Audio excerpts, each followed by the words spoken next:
Hello everyone and welcome to my YouTube channel. The Indian defense industry has struck a massive victory in the South Caucasus region. In a stunning transition from threats and insults to literal begging for Indian weapons, Azerbaijan, Turkey's proxy, has been tamed by the sheer boldness of Indian foreign policy and the prowess of our defense industry. India, as we know, has turned Armenia into its very own brand ambassador as far as the defense industry is concerned. Yerevan has been the largest recipient of high tech state of the art weaponry domestically manufactured in India. The Swati weapon detection systems, artillery guns, howitzers, Pinaka missile systems, Zentex anti-drone systems, the Akash air defense missiles, all worth cumulatively $2.5 billion, have found their place in Armenia, cementing our position as Yerevan's top defense goods supplier.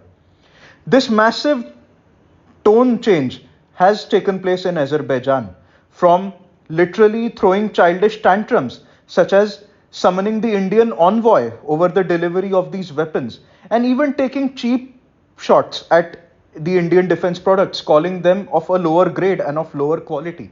But it begs the question that if Indian weapons were indeed of lower quality, why were the Azeris ruffled in the first place, right? And why are they seeking them now? Have our weapons suddenly transitioned from low grade and lower quality to the best possible in the world within the span of 1 to 2 years? If that were true, then yes, it's a massive achievement for India indeed. As we know, India has categorically denied selling any weapons to Azerbaijan. It's a point blank refusal from our side, because Azerbaijan constantly toes Pakistan's line when it comes to Kashmir. It backs Pakistan's efforts to internationalize the issue. Moreover, it has a deep strategic and collaborative relationship with Turkey and Pakistan, both of whom are adversaries of New Delhi. However, the Azeris did try to pull a smart one on India. They tried to approach us through a common friend. That common friend is none but the state of Israel. Yes, surprisingly, Israel in this proxy conflict is standing against India, and it is standing for the extermination of Armenia on the same page as Turkey and Pakistan. This is a point that we Indians need to consider, that there are constantly evolving interests in international politics. We don't share a brother-like relationship with the Israelis, which most experts on social media will tell you. We'll get to that in some other video. However, let's get on with this video right now. This denial was to be expected. Given that you have hurt India's interests thoroughly, you have tried to defame India on several occasions at the international level, and now you expect us to sell you arms? Sorry, it's not happening. This is a totally different India. But it does establish 2 points. Point number one, that hard power and deterrence is the only way you can submit nations into towing your line in international affairs. Yes, the fear and the dauntingness that hard power causes, nothing can match that. No amount of economic prowess nor soft power can match what just a fraction of your hard power can do. See how we have tamed the Azeris right now. Point number two is our sheer technical prowess that we enjoy as compared to the top suppliers of Azerbaijan, such as Israel, such as Pakistan. Well, in Pakistan, it was a given. Combined with their JF-17, the junk fighter 17 jet, which has crashed over 5 times in the past 13 years. Compare it with our domestically manufactured Tejas, which has crashed just once in the past 23 years.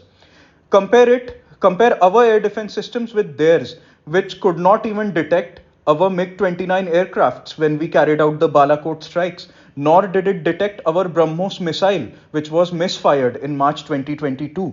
But do we have a technological edge over Israel as well? Well, I give you some points to consider.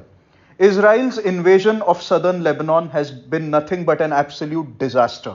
Despite of deploying 50,000 soldiers on the border and throwing everything at a subpar military force as compared to them, such as Hezbollah, Israel could not achieve its objectives of occupying Lebanese territory. They could not gain the penetration that they were hoping for. Plus, news reports of Iranian rockets and Hezbollah rockets and other projectiles being able to penetrate the multi-layered Israeli air defense system. These reports were coming out and they were not exactly good marketing for Israel. Besides this, the much hyped tanks from the Merkava family, the Merkava 4 particular, has been biting the sand in Gaza and Lebanon, if I were to quote the Eurasian Times. A military force such as Hezbollah, which is not even a conventional military force, has been able to eliminate at least 40 to 50 of these tanks. It's not just the tanks. Let us get to the Iron Dome system, the most thoroughly marketed by Tel Aviv. It seems to have become penetrable. Now, there were several occasions where Hezbollah managed to penetrate them and evade these systems. And it had damaging consequences for strategic assets of Israel, such as the Golani Brigade base, the port city of Haifa. Even Iran's precision missiles did manage to evade these systems and strike several crucial air bases, such as the Nevatim air base.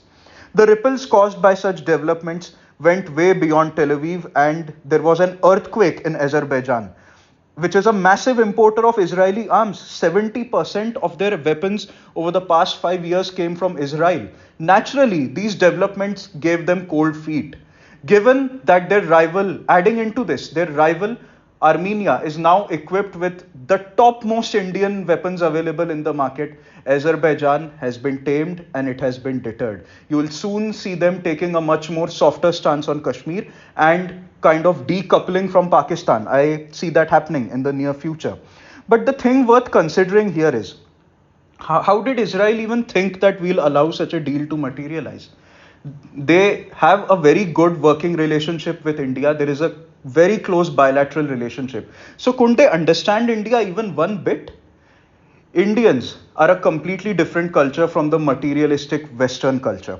It is true that Azerbaijan has a much more prosperous and robust economy than Armenia, and hence will be able to acquire weapons at a much larger scale from India. But financial benefits don't have a greater importance for us in the face of principles and values. India has never supported the illegal occupation of land or the ethnic cleansing of a people, which is what Azerbaijan did with Israeli and Turkish weapons back in September 2023 in Nagorno-Karabakh.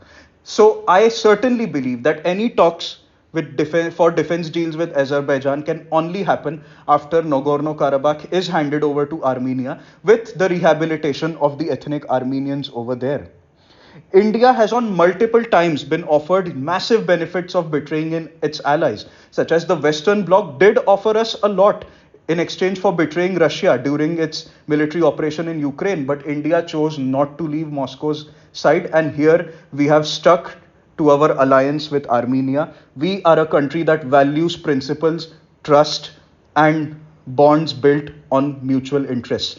Armenia supported us on Kashmir back in 2019. There is no way India can betray them irrespective of the financial benefit.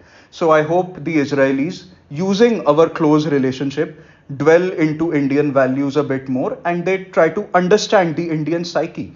As for the Azeris, well, you need to stop your illegal occupation of Armenian lands, and only then can we come to the talking table as far as selling our arms to you, as far as that applies. Thank you so much, friends. Jai Hind.